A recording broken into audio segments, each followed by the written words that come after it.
Welcome back to the Helios 11 solar yacht prototype. We've just reached the city of Lyon in France, going downstream in very favorable currents. Today I'm reporting here from the most famous pillow fortress on YouTube. I've done some test installations in a very crude manner. It's a bit claustrophobic, but surprisingly efficient. Soon we're gonna, of course, unlock the windows here to not become insane. But the insulation is working and we got great news. It's getting warmer, more comfortable, and the solar input is becoming very reliable, even in cloudy conditions. And furthermore, the build of the Helios 22 is moving forward. We're having great discussions with potential investors and also gathering the loyal brothers in the north who are capable of physically building this together with me. And we're gonna build this huge explorer yacht that, simply works. In this mission log of the Helios 11, I have 3 things to present. Is it safe to be on a solar boat? What about the huge currents? And 2, what about the black paint? Can you really have a batboat? And 3, I will go through your most important questions you've asked me in the previous episode. Let's get started.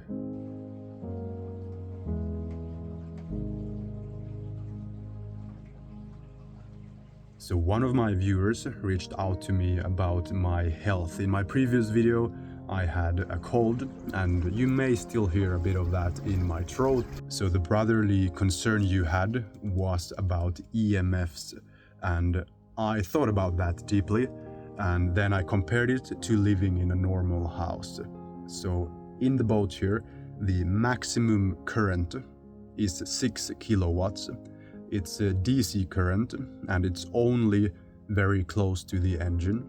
And that should be no problem because you sit in the front when you drive the boat. In a normal household or just walking through a shopping mall, you will most likely be exposed to higher electromagnetic fields which may affect your health negatively, especially your energy output and an ability to maintain a calm nervous system. The second largest current on the Helios 11 would be here in the roof, about 3000 watts during peak sun hours. And that is a minor health hazard, but it rarely happens. You will get significantly higher EMFs if you're in your kitchen and operating an electric stove that is usually somewhere between 1000 and 3000 watts. On a solar boat, you will have nearly zero EMF during the most critical time, and that is when you sleep during the night. So to sum it up, you're pretty much safe on a solar boat, and especially during the night.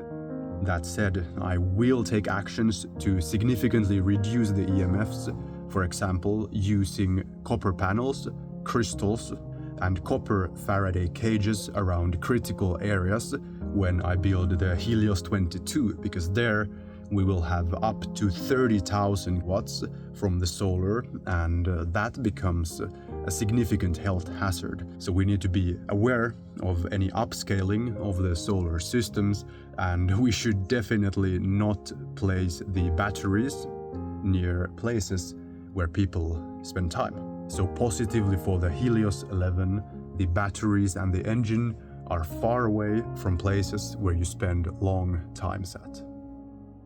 So now that we have confirmed that I'm not frying my balls and compromising my vitality by living on the Helios 11, we can move over to the next aspects of safety.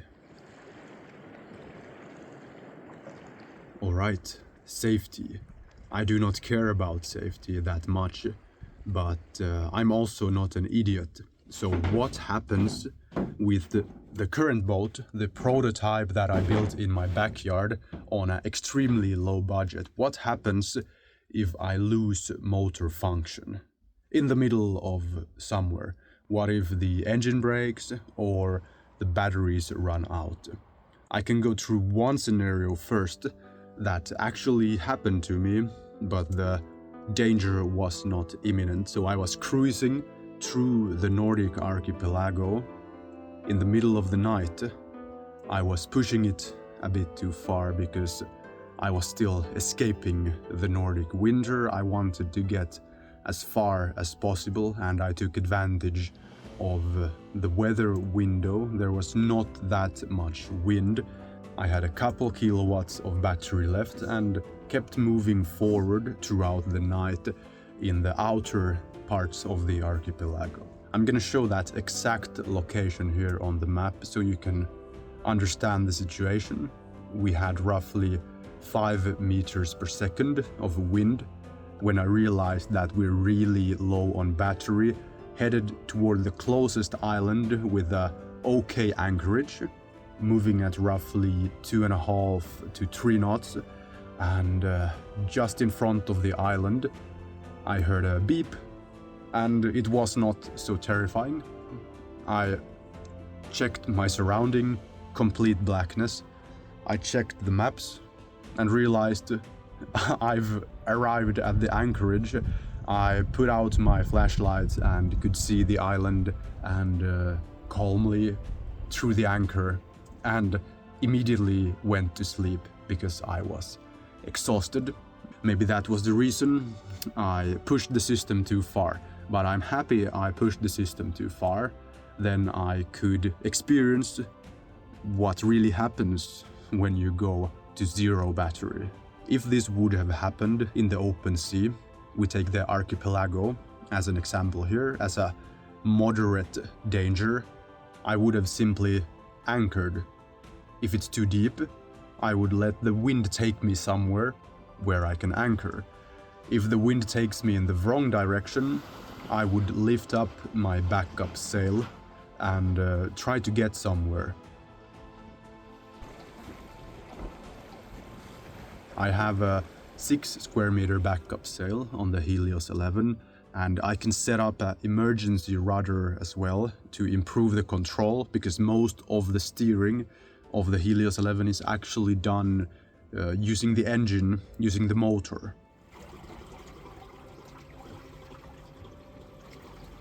So this prototype has no backup engine. It's the minimum viable version to head out to the sea. The backup sail is the emergency option, and in my next model I will have several emergency options. I will have a petrol engine as a backup. I will have proper sails, roughly 30 to 40 square meters on the Helios 22. Furthermore, I will most likely have a couple wind turbines that can be deployed if solar is compromised or we're stuck in a storm.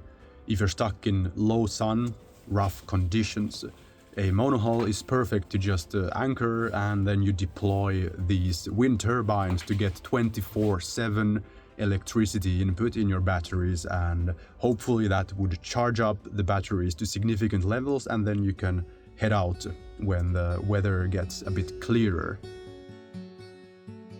Another safety concern related to heavy wind and low energy is headwind. That's the most common problem of sailing vessels and also solar vessels, because you need to use significantly more energy to move upwind, and this is where the Helios type monohull is very efficient. Such a low profile has significantly less windage than other hull types, and you don't have a mast. It's simply a narrow box shape, and I've tried it on the Helios 11, going upwind in roughly 10 to 12 meters per second, and I didn't have to expend incredible amounts of power to move forward because the windage area is very low, and also the wave piercing of the hull is pretty good, even before I've made this reverse bow and bulb upgrade. With that bow upgrade and the increased mass of batteries, provisions, water, the hull will simply sink deeper reducing the windage, increasing the stability, and I will not get stuck in headwind, even in fairly low light conditions, as long as I'm not in the middle of the Atlantic. The Atlantic is something that needs to be well planned on a simple prototype that I've just built in the backyard. But it's definitely doable, and that's gonna be a great adventure when I get to it.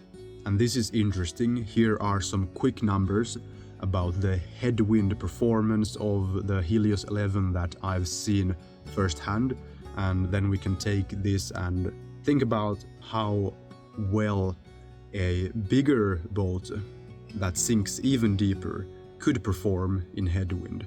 That is the greatest focus in my yacht design, to not try to optimize the ideal situation, such as calm weather and full sunshine. In that kind of environment, performance is obvious. But what if you have cloudy weather, headwind, and rough seas? Can your boat perform? Will your holiday turn into a survival mission, or can you relax and take it easy? I want to take it easy. I don't like sailing. I've seen a lot of sailing YouTubers that look tired always, and I believe that's because it's always uncomfortable. You always have to keep an eye out for something. So what I'm building here is simply an efficient hull, a moving home with a lot of space that moves at the press of a button, and everything that can be automated will be automated. There's no climbing up on the deck in freezing, dangerous conditions, reefing the sail, pulling down the sails, pulling up the sails when you leave. All of that is inefficient. Sailing is fun, but it's even more so when you're moving forward on solar winds. So before we move over to your questions and my answers, let's consider the batboat. Why does the Helios 11 look like Bruce Wayne's first project in case he didn't get his inheritance? Yes, this boat is entirely black, and there's a reason for it beyond just looking cool. It does look pretty cool, and contrary to common belief, it will not get significantly overheated in peak sunlight and warm conditions. Look at the roof. What do you see? Yes, you don't see black, you see solar panels. Look at the sides of the boat. You also see solar panels. And guess what? We have airflow underneath the main array, which means that we pretty much have a shelter from the sunlight. And it really doesn't matter what color the boat is.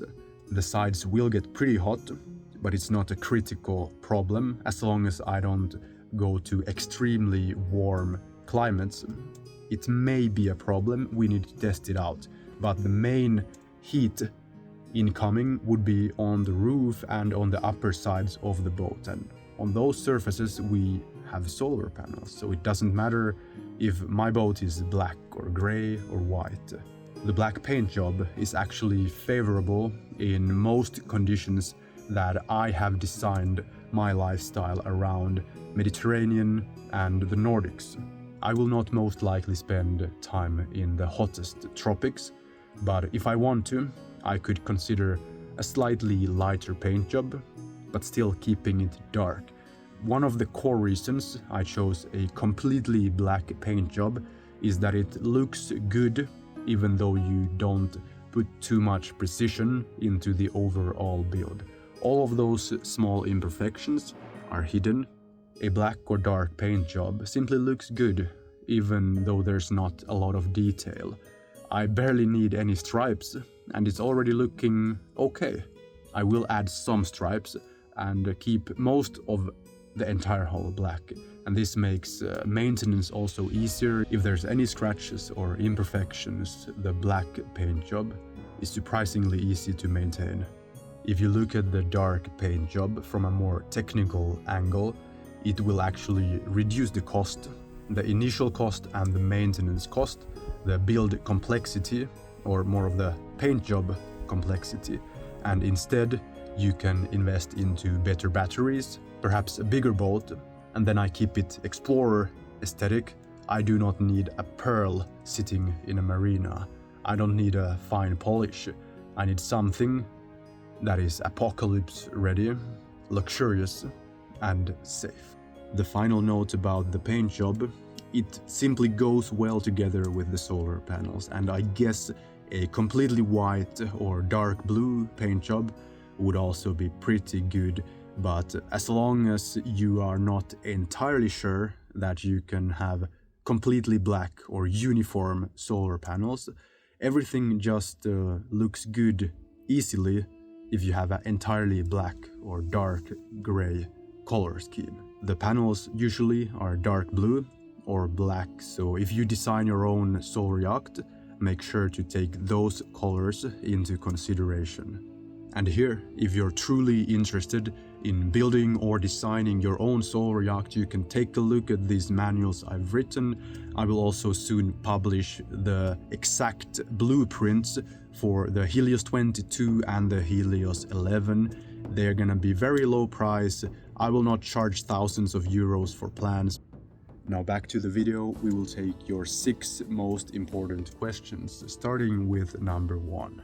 Number 1, this is not a serious question. Can you pull a water skier on the Helios 11? No, not with the current setup, but if I upgrade to a 12 kilowatt engine, definitely yes, but it's not gonna be that fast. I think we need to wait for the Helios 22 and then that's gonna be no problem. Maybe we could pull Faye with the current setup at roughly 7 knots, she's very light.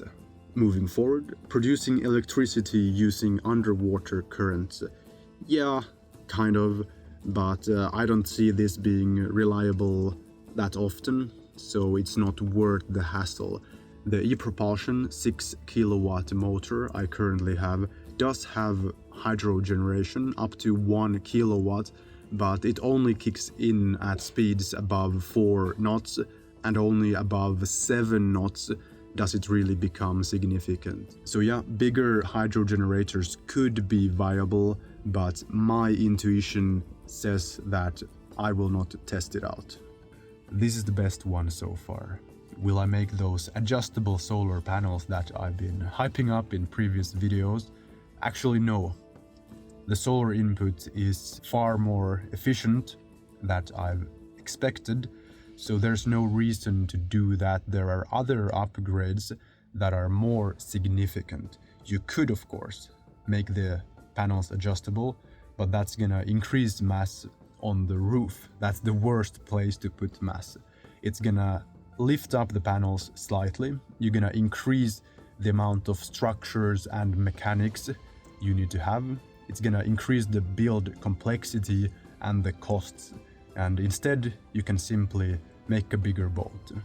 So what I will do on the Helios 11 instead is to increase the waterline length, possibly also on the rear. I'm not just talking about the reverse bow. And then I would also prioritize batteries over adjustable panels. And for long-range exploration in low-light conditions, I would look at increasing the efficiency, quality of my sail. Only after those upgrades would I consider the adjustable panels.